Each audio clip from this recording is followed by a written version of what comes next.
سے پاک میں آتا ہے کہ جمعے کے دن جو شخص اچھی طریقے سے وضو کرتا ہے اور اچھی طریقے سے وضو کرنے کے بعد میں مسجد جاتا ہے، جانے کے بعد میں امام صاحب کا خطبہ سنتا ہے غور سے، اس میں بات چیت نہیں کرتا، تو پھر اللہ تبارک و تعالیٰ اس کے پورے ہفتے کے بلکہ ہفتے کے 3 دن زیادہ اس کے تمام صغیرہ گناہ معاف فرما دیتے ہیں۔ ایک دوسری حدیث میں آتا ہے کہ جب بندہ اپنے گھر سے غسل کر کے نہا دھو کر کے تیار ہو کر کے جب وہ مسجد کا رخ کرتا ہے اور مسجد کا رخ کرتے ہوئے جو اس کا ہر ایک قدم مسجد کی طرف اٹھتا ہے، اس ہر قدم پر اللہ تبارک و تعالیٰ اس کو 1 سال روزہ رکھنے اور 1 سال نفل نماز پڑھنے کا اجر و ثواب عطا فرماتے ہیں۔ اللہ تبارک و تعالیٰ کے خزانے میں کوئی کمی نہیں ہے، یعنی ایسا نہیں کہ اگر اس نے کچھ زیادہ اجر و ثواب دے دیا تو اس کے خزانے میں کوئی، اس لیے جمعے کے دن کو غفلت کے ساتھ دیگر دنوں کی طرح اس کو نہ گزارا کریں، جلدی مسجد میں تشریف لائیں، اور جلدی آنے کے لیے بھی الگ سے احادیث میں اس کے فضائل آئے۔ جو شخص سب سے پہلے مسجد میں آتا ہے اللہ تبارک و تعالیٰ اس کو ایسا اجر و ثواب عطا فرماتا ہے جیسے اس نے اونٹ ذبح کر دیا۔ یہاں تک کہ جب کوئی شخص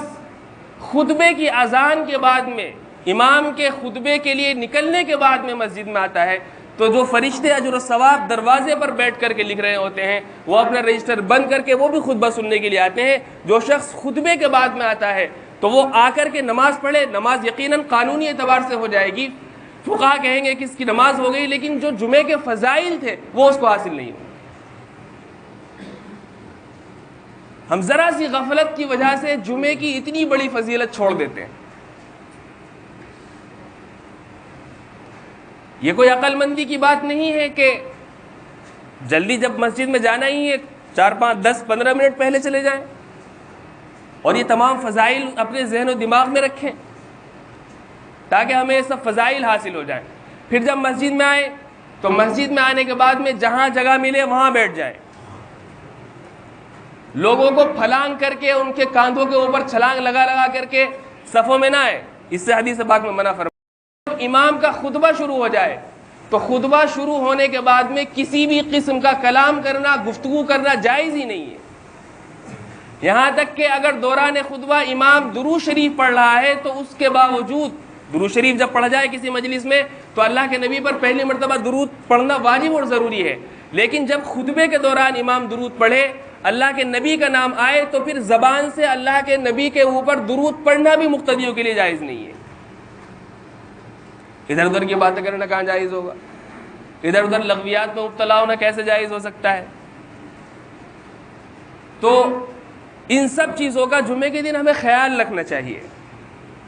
اس کے علاوہ جمعے کے دن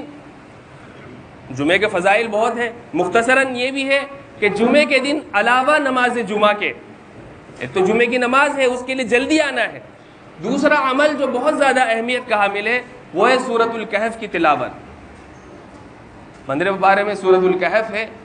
جمعے کے دن سورۃ الکہف کی تلاوت تمام مسلمانوں کو ضرور کرنی چاہیے جن سے قرآن کریم پڑھنا آتا ہو۔ اللہ تبارک و تعالیٰ کے پیارے نبی جناب محمد مصطفیٰ صلی اللہ علیہ وسلم نے ارشاد فرمایا کہ جو شخص سورۃ الکہف پڑھتا ہے جمعے کے دن تو اللہ تبارک و تعالیٰ اس کے پورے ہفتے کو روشن کر دیتا ہے، ایک نور جو ہے وہ اس کو سورۃ الکہف پڑھنے والے کے دل میں اللہ تبارک و تعالیٰ پیدا کر دیتا ہے، اور اس کے جو پورے ہفتے کے صغیرہ گناہ ہیں وہ سب معاف ہو جاتے ہیں۔ ایک دوسری حدیث میں ہے کہ سورۃ الکہف پڑھنے سے جمعے کے دن پورے ہفتے کے اندر جو فتنے ہوتے ہیں ان فتنوں سے انسان محفوظ ہو جاتا ہے۔ ہم کہتے ہیں فتنوں کا دور ہے، فتنوں کا زمانہ ہے، بارش کی طرح فتنے برس رہے ہیں، لیکن ان کے تیسرا عمل جو جمعے کے دن بکثرت کرنا چاہیے وہ ہے اللہ تبارک و تعالیٰ کے پیارے نبی جناب محمد مصطفیٰ صلی اللہ علیہ وسلم پر بکثرت درود شریف پڑھنا۔ درود شریف کے فضائل خود اپنی جگہ پر بہت زیادہ ہیں، دنیا کے اعتبار سے بھی اس کے فوائد بہت زیادہ ہیں اور اخروی اعتبار سے بھی فضائل اور اس کے فوائد بہت زیادہ ہیں، لیکن جمعے کے دن احادیث پاک میں آتا ہے کہ اکثروا علی صلاۃ یوم الجمعہ، جمعے کے دن میرے اوپر خوب درود شریف پڑھو، خوب زیادہ سے زیادہ پڑھیں، روزی پڑھنا چاہیے، لیکن جمعے کے دن اس کے اندر کثرت کر دینی چاہیے۔ اسی طریقے سے ایک حدیث پاک میں آتا ہے کہ جمعے کے دن اللہ تبارک و تعالیٰ کی طرف سے 24 گھنٹوں میں ایک گھڑی ایسی بھی ہوتی ہے کہ اگر کوئی شخص اس گھڑی کے اندر عبادت کرتے ہوئے، نماز پڑھتے ہوئے اللہ تبارک و تعالیٰ سے کچھ مانگ لیتا ہے اپنے لیے، تو اللہ تبارک و تعالیٰ اس کو دے دیتا ہے۔ قبولیت کی گھڑی، ایسے مواقع کے اوپر اللہ تبارک و تعالیٰ کی عادت اور آپ کے اللہ کے پیارے نبی جناب محمد مصطفیٰ صلی اللہ علیہ وسلم کی عادت تعیین کی نہیں ہے کہ متعین کر دیا جائے تاکہ اس لوگوں کے اندر زیادہ سے زیادہ شوق رہے اور اس گھڑی کو زیادہ سے زیادہ تلاش کر کے اپنے نام اعمال میں عبادتوں کا جو اجر و ثواب ہے وہ زیادہ سے زیادہ وہ سمیٹے۔ اس لیے متعین تو نہیں ہے کون سی ہے، البتہ بعض علماء نے کہا کہ عصر سے لے کر کے مغرب کے درمیان میں وہ گھڑی ہوتی ہے جس کے اندر دعا قبول ہوتی ہے جمعے کے دن۔ بعض احادیث میں بھی اس کا تذکرہ ہے۔ بعض لوگوں نے کہا کہ جب امام صاحب خطبہ دیتے ہیں تو اس وقت وہ قبولیت کی گھڑی ہوتی ہے۔ اب زبان سے تو اس وقت دعا نہیں مانگ سکتے، البتہ دل میں دعا مانگیں، دل میں دعا مانگیں گے، اللہ تبارک و تعالیٰ تو دلوں کے حال سے بھی واقف ہے۔ یا گھر کی عورتیں تو جمعہ نہیں پڑھتی، جس وقت خطبہ ہوتا ہے، جمعے کی نماز ہوتی ہے، اس وقت وہ دعا میں لگی رہیں، یہ بھی ایک طریقہ ہے اس ساعت اجابت اور قبولیت کی گھڑی کو پا لینے کا۔ بہرحال یہ چند احکامات ہیں جمعے کے حوالے سے۔ اس تعلق سے ہمارے درمیان میں بڑی غفلت ہے۔ جمعے کے دن جو لوگ آتے بھی ہیں پورے ہفتے میں، صرف وہ بھی 2 رکعت پڑھ کر کے چلے جاتے ہیں، ان کو معلوم ہونا چاہیے کہ 2 رکعت تو صرف فرض ہے، اس کے علاوہ سنن مؤکدہ ہیں۔